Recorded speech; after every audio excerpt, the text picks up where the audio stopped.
Well, you heard of Nessie, the Loch Ness Monster. But what about the Seneca Lake Monster? Well, tonight our 18 News anchor Elizabeth Worthington diving into the history behind this mysterious legend. After centuries of whispered sightings and blurry photos, the legend of Champ, the elusive Lake Champlain monster, has just taken a chilling turn. A newly surfaced video captured by a local fisherman at dawn is making waves across the internet. What it shows isn't just strange, it's terrifying, and it may be the clearest evidence yet that something massive, alive, and unexplainable is lurking in the depths of this iconic lake. As experts race to analyze the footage and skeptics scramble for explanations, one question echoes louder than ever. What exactly is swimming beneath Lake Champlain? A shadow in the water. It begins with a ripple, sometimes no more than a circular disturbance that breaks the perfect glass of Lake Champlain's morning surface. Other times it's a wake, long and deliberate, trailing behind nothing visible, arcing through the mist like the path of an unseen predator. And then, just as suddenly, it's gone. For centuries, those ripples have carried whispers. Lake Champlain, sprawling across more than 100 miles and touching New York, Vermont, and Quebec, is a lake of mythic proportions, both in size and in mystery. At its deepest point, it plunges over 400 feet, cold and dark, carved by glaciers more than 10,000 years ago. It holds over 6 trillion gallons of water. For comparison, that's more water than all of Lake Erie. And within those depths, swims something ancient, something unclassified, something unnatural. To the locals, it has a name, Champion. But the name is a modern one. The presence? Much older. Fishermen speak of strange encounters. Nets suddenly too heavy to lift. Boats rocking with no wind. Eyes catching movement just beneath the hull. They often won't speak of it publicly, wary of ridicule. But behind closed doors, in lakeside taverns or over bonfires, the stories come alive. Enormous shapes slithering beneath rowboats. A tail breaching the surface before vanishing like smoke.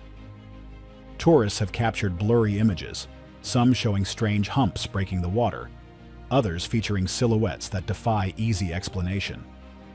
Many are dismissed as misidentifications, logs, waves, or playful hoaxes. Yet some are harder to explain. Then there's the feeling. Unscientific, intangible, but persistent. Those who have spent enough time near Lake Champlain report it with eerie regularity. A sensation of being watched, a pressure in the air, as if something below is aware of the surface and waiting. Scientists have long dismissed the idea of a lake monster as fantasy, but to many who live near the lake and those who've encountered something they couldn't explain, Champ is more than a myth. It's a mystery older than the founding of America, older than the colonists, older than the maps. And it begins in the stories of those who came before. Whispers from the ancients. Before explorers set foot on the shores of Lake Champlain, before the word monster had ever been uttered in these forests, there were stories. The Abenaki, the Iroquois, and other indigenous peoples who lived near the lake did not call the creature Champ. To them, it was Gitaskog, a name that meant something closer to great serpent or horned water beast. Their oral traditions, passed from elder to child across centuries, spoke not of metaphor, but of encounters. Gitaskog was described with unnerving consistency. A long, serpentine body, thick as a tree trunk, gliding through the water with impossible grace. Horns protruded from its head or neck, lending it an otherworldly appearance. Its eyes, they said, could be seen just above the waterline at night, glowing faintly, reflecting the moon like twin embers. Unlike sea serpents of European folklore, Gitaskog wasn't necessarily malevolent, but it was powerful and never to be trifled with. To disturb its waters was to invite misfortune. Some tribes believed the creature was a guardian of the lake, a force of nature itself, sent to maintain balance or exact punishment. There are even accounts of entire tribal migrations avoiding the lake's northern banks after multiple sightings, fearing the wrath of what lived beneath. Similar tales of giant serpents appear in native cultures across the Great Lakes and into Canada, suggesting that the idea of an ancient aquatic being was more than local superstition. It was a widespread belief among the continent's first peoples. tied closely to their reverence for the land and water. Skeptics argue these stories were symbolic, representations of danger, reverence for nature, or allegories for survival. But that doesn't explain the specificity of Gitaskog's descriptions, nor the striking parallels to modern sightings of what would later be known as Champ. Was Gitaskog a myth? A misremembered animal?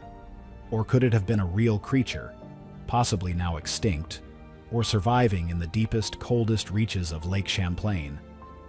These questions form the first page in the Book of Champ, a book whose chapters continue to unfold with every unexplained sighting, every ripple that spreads in silence, and every wide-eyed witness who whispers the words, "It was real, I saw it." Champlain's misstep?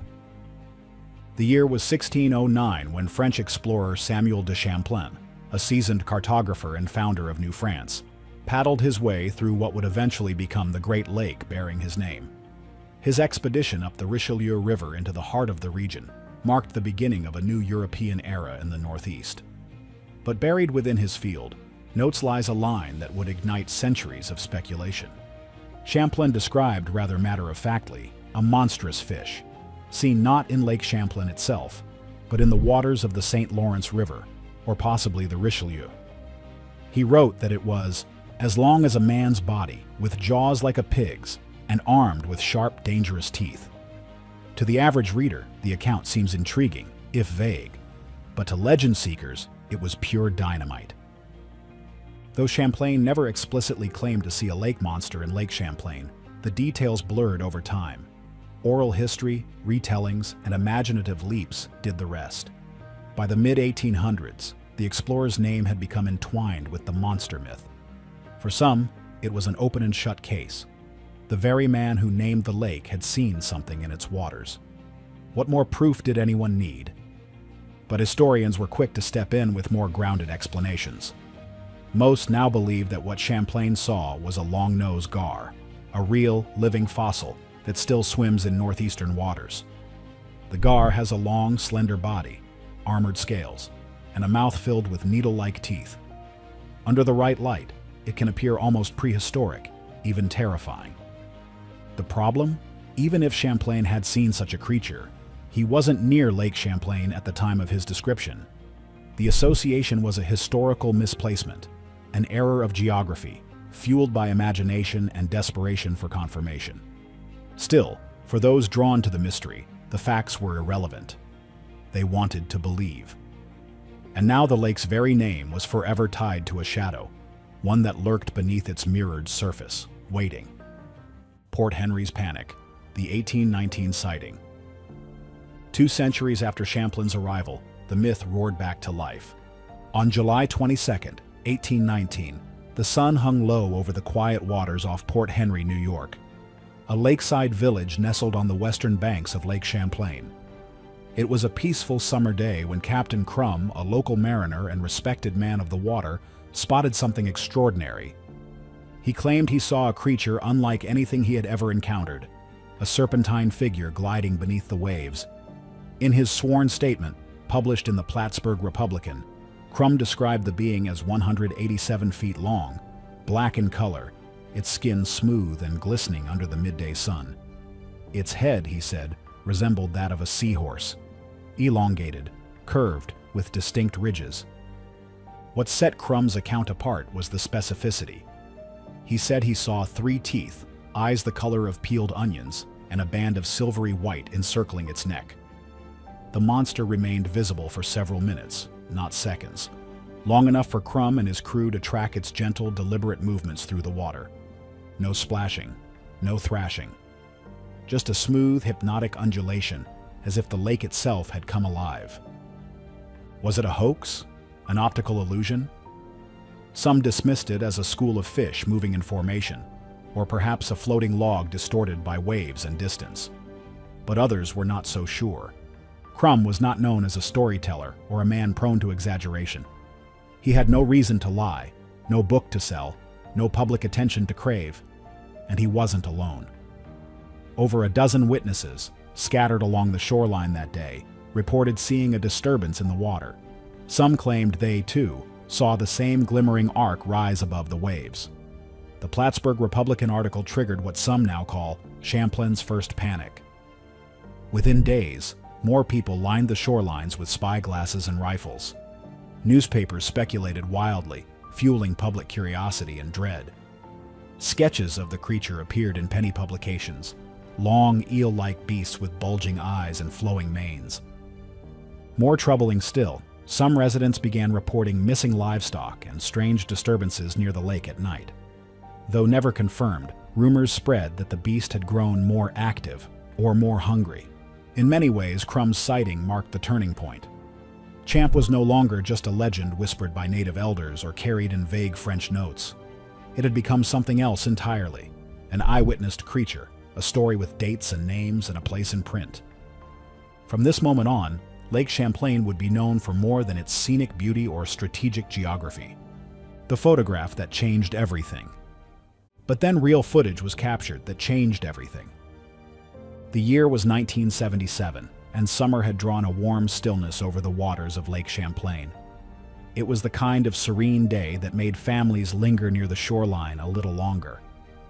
That's exactly what Sandra Mancy and her fiancé Anthony were doing with her two children as they drove through northeastern Vermont, near the lake's edge outside St. Albans. They spotted a small turnout near the water and decided to have a picnic. The kids played. Sandra walked toward the lake to snap a few scenic photos. What she saw next terrified her. It was alive, she later recalled. It moved. The water rippled around it, and it just watched us. According to Sandra Mancy's account, upon noticing the unusual object in the water, she alerted her fiancé, Anthony, and took immediate steps to move their children away from the shoreline. In that brief window, she used her Kodak Instamatic camera to take a photograph of the scene, an image that would later become the most widely circulated visual evidence associated with the Lake Champlain monster. The photo, now known as the Mancy photograph, depicts what looks unmistakably like a creature breaking the water's surface. A dark hump followed by a slender swan-like neck arcing gracefully into the air. There are no boats, no swimmers, no shoreline clutter. The creature appears alone, exposed, and undeniably strange. Once the photo reached the public, in 1981, it sparked an immediate storm of controversy. To Champ enthusiasts, the Mancy photograph was a godsend, a visual revelation after centuries of stories and hearsay. Scientists, cryptozoologists, and television crews flocked to Lake Champlain. Expeditions were launched. TV specials aired. Suddenly, Champ wasn't just folklore, it was breaking news. For many, the Mancy photo was as close as anyone had ever gotten to proof. The shape didn't match logs, moose, or wave action. The lake was too deep and the area too remote for a submerged structure. More importantly, the photo wasn't easily dismissed as a hoax. It was taken by a woman who fled in fright and never sought publicity or financial gain. But skeptics weren't silent. They pointed out that Sandra Mancy never kept the original negative, which would have allowed for conclusive forensic analysis. That detail, they argued, was too suspicious. Without the negative, the photo's authenticity could never be verified. Others said the creature looked too rigid, more like a partially submerged log or tree stump, positioned just right to trick the eye. The lack of scale or landmarks in the photo only fueled their doubts. And of course, there were those who believed Sandra fabricated the story entirely, though no motive was ever convincingly suggested. Even among scientists, debate persisted. Some argued the photo should prompt further investigation, not dismissal. In the years since, enhanced imaging, digital filtering, and recreations have failed to conclusively explain the object. And perhaps that is what keeps the Mancy photo alive in public imagination. It resists closure. Whether real or misinterpreted, the Mancy photograph forever changed the conversation. Champ was no longer just a shadow beneath the water. It now had a shape, a presence, and a gaze that looked straight through the lens into the unknown. Eyes in the fog. The sightings continue. Champ, it seems, does not perform on command. Years can pass without a credible sighting. Then, just when the mystery begins to fade, the lake stirs again. In 1993, a group of tourists from Boston rented a canoe to explore a quiet cove off the Vermont shoreline. As they drifted silently across the water, something vast and dark passed directly beneath their boat. One of them, a retired biology teacher, described the moment later. It wasn't a fish. It wasn't a shadow. It was moving, long and alive. They paddled back to shore without saying much. One woman later confessed that she felt as though something had surfaced just to observe them, as if they weren't the ones doing the watching. In 2003, a team led by the Fauna Communications Research Institute used cutting-edge sonar technology to survey the depths of Lake Champlain. What they recorded still baffles marine researchers. At a depth of 160 feet, the sonar picked up a large, moving mass. Unlike any known aquatic animal native to the lake, it had structure, momentum, and a path of motion that suggested intentional navigation. One technician described the object as school bus-sized and alive. They tried to track it, but it vanished. In 2005, a chilling personal account emerged. A local woman, an experienced swimmer, took an early evening dip just north of Barber's Point. The lake was calm, the sun dipping behind the trees, casting amber shadows over the water. She was halfway through her swim when she felt it, not something touching her, but something watching her. The water grew colder, heavier, more silent. Then she saw it. A pair of eyes, low on the waterline, wide and unblinking, watching her from just 20 feet away. "I knew instantly," she said. "I was not alone, and whatever it was not supposed to exist." She turned and swam for shore, but never felt it follow. She couldn't say what she saw. But she's never entered the lake since. Across the hundreds of sightings collected over the last 2 centuries, recurring details emerge. A large, serpentine body. Smooth, effortless movement. Dark gray or black coloration. A long neck or ridge-like back. And most eerily, a sense of presence. As if Champ is aware, not just alive. Skeptics often argue these are products of the human imagination, fueled by folklore and expectation. But then again, how do so many unrelated people, across decades, describe the same thing? Whether a flesh and blood creature, a relic of prehistory, or something stranger still, Champ continues to surface, just long enough to remind us that Lake Champlain holds secrets far deeper than we understand. Science dives in. For decades, the legend of Champ drifted somewhere between folklore and fringe theory, a tale for fireside whispers, children's books, and local lore. But in the last half-century, as technology has advanced and public fascination surged, science has begun to probe deeper, inching closer to the watery unknown. Biologists, sonar teams, and even the US government have taken a closer look at Lake Champlain, not to chase legends, but to test reality. Mainstream scientists largely dismiss the notion of a hidden monster, offering more grounded explanations. The lake is home to several large, prehistoric-looking fish, such as the lake sturgeon, which can grow over 7 feet long, sport thick, armored bodies, and surface in unexpected ways. The long-nosed gar, with its sharp teeth and elongated jaw, also resembles early reptilian designs. Some say what people call humps or necks are simply driftwood partially submerged, moving subtly with the water's current. Researchers at the University of Vermont have documented microquakes in the Champlain Valley region. When these seismic events occur underwater, they can generate strange surface disturbances, ripples, bubbles, and sudden movements, which may be misinterpreted by unsuspecting witnesses. Cognitive scientists have suggested the idea of cultural priming, the way local myths can unconsciously shape perception.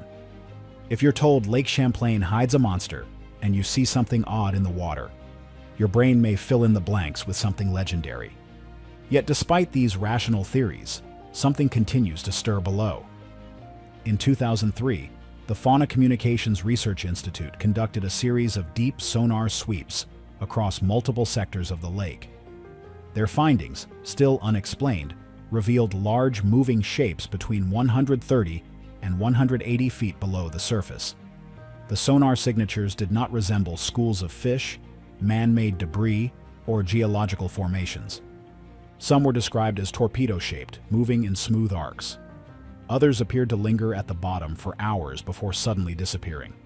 While mainstream biologists caution against over-interpreting sonar data, false positives are not uncommon. Not one credible explanation has been offered for these readings. Lake Champlain is a glacial lake, formed roughly 10,000 years ago. It spans over 120 miles in length and plunges to depths of 400 feet in places. There are hundreds of unexplored pockets, some thermally stratified and isolated, where light doesn't reach and few humans ever venture. The lake has the conditions, said Dr. Paul LeBlanc, a respected oceanographer. If something large were to remain hidden, particularly something that moved infrequently and resided near the bottom, this would be one of the few places it could happen. And then there is the outlier theory, the one that teeters on the edge of credibility. Champ as a surviving plesiosaur. Plesiosaurs were marine reptiles from the Mesozoic era, with long necks, flippered limbs, and often massive bodies. They were thought to have gone extinct 66 million years ago, along with the dinosaurs.